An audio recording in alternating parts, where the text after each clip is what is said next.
two hoppers. One hopper was for wheat and one was for corn. They would pour the bags of wheat into this hopper, and then it had to get from here upstairs. And rather than carry it upstairs, they have these little elevators, which are just little cups on a canvas strap, and that thing keeps moving, so it would take the wheat from down here upstairs. And I'll show you. Are for grinding wheat into flour, and it's called a roller mill, and it's run by power from the basement by way of big straps on these wheels, and that's what turns the machine and makes it work. You see the holes in the floor. Each of those machines had a belt coming up, turning the major power wheel, and that made this whole thing work.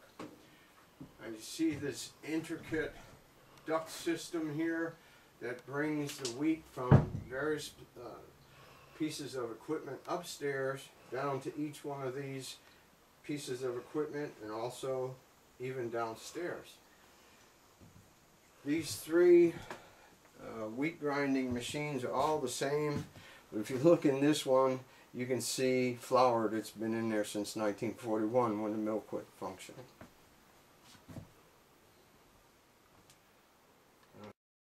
The duct has a little clean out hole where they could clean it out if it got stopped up. This would be covered with a little piece of wood, and then they would be able to clean it out if they needed to.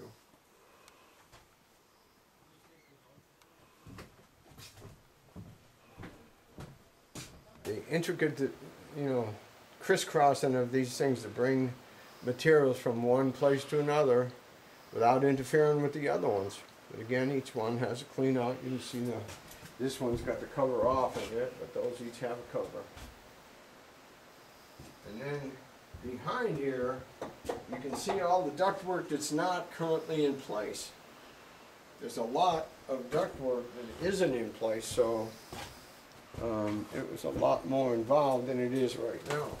You see, there's about 25 or 30 more pieces of ductwork there.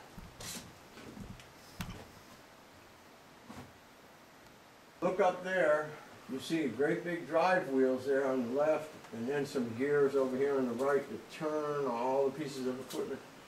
So these two big wheels would have been, again, driven by belts that would have come up from the basement and come through these holes, go up to the belt that would go around that wheel and would turn that wheel, and that turns all the gears up overhead.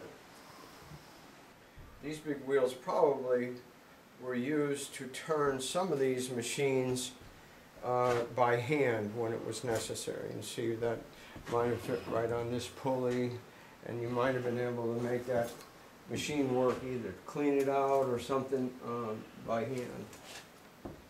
Another piece of equipment here, it's got some brushes in it and big wheel.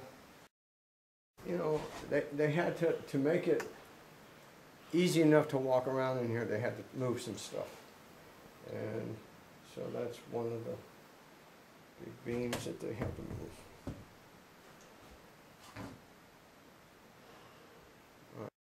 Piece of equipment is called a swing sifter, and you can see various size screens in here, and this would filter out things like that, a nail, from the wheat as it was brought in, so that wouldn't be ground up by the machines into the flour. So there's all different size filtering devices here, mostly screens, but some are not even screens, to separate out the stuff that they don't want. This piece of equipment is called a sieve purifier, and you can see there were pieces of material here that were used to collect the stuff that they did want, or separate the stuff they did want from what they didn't want. And we'll have to look up the company that made this and see if we can get some information. Nordicke and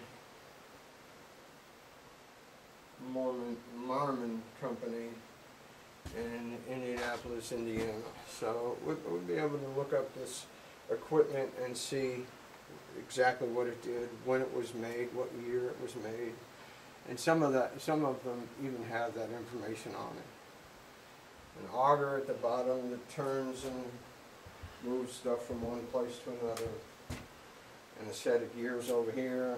And again, each piece is run by a belt that would go onto these wheels, and the belt would have come from the basement.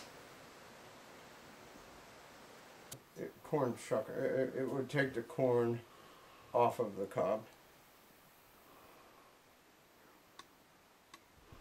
Corn would have been taken off the ears, husked and taken off the ears before it was poured into here, and then again it would travel by way of these little cups upstairs. Okay. So the corn came up from here, and then there was a duct that came from here over to this bin. And you can see the way the corner of that bin's been cut out to hold the piece of square ductwork that would come over here. And then this bin feeds that tube that comes out to the middle of the corn grindstone, or grinding wheel. So that's how the corn was the easiest to decide where it went from and where it came from, where it went to. This hole is covered with a piece of wood, but this shows where the belt would have come up from downstairs to turn this whole corn elevator, which again is just those little cups on a piece of canvas.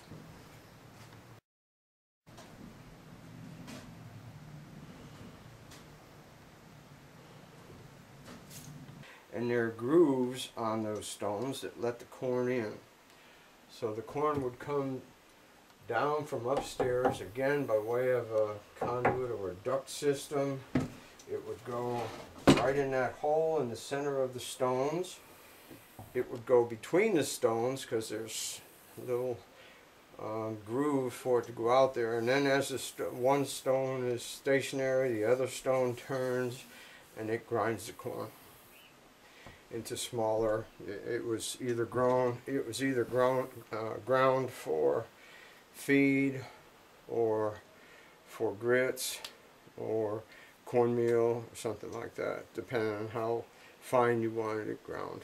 This was some information that was put together for a party they had in 2003, and it's from interviews with some of the family, the elder family that used to run this mill. But it's entitled Full Blast in the Rain.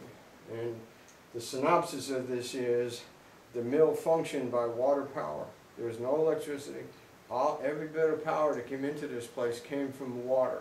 So the more rain that they would get, or the more water that would be in the creek, the more work they could do.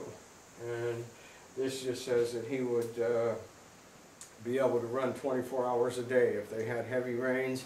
And this would work just fine with the farmers, because the farmers wouldn't be doing any field work when it was raining. So they would be bringing their grain, their corn and their wheat over to this mill to be ground when it was raining. And then Mr. Elder that was running the mill would be grinding 24 hours a day when it rained and there was a lot of water in the creek. The tubing would carry the water from a dam that was up by where the covered bridge is now, carry the water all the way down to the back of the house, or the back of the mill. And at the back of the mill was the turbine. It was a turbine engine. This one was not driven by a water wheel, but it was driven by a turbine. The water would go down this hole and turn the turbine, and that in turn would turn set of gears over there that were connected to that long drive shaft. The drive shaft has many wheels on it, and the wheels are different sizes. The drive shaft was in the basement of that building, and all the equipment that you saw was on the 3rd floor. So the straps or belts, big leather I think, or canvas strap, would connect one of these wheels to one of the pieces of equipment on the 3rd floor. And that's where all the power came from. So you see, different size wheels, different amount of power needed for each piece of equipment.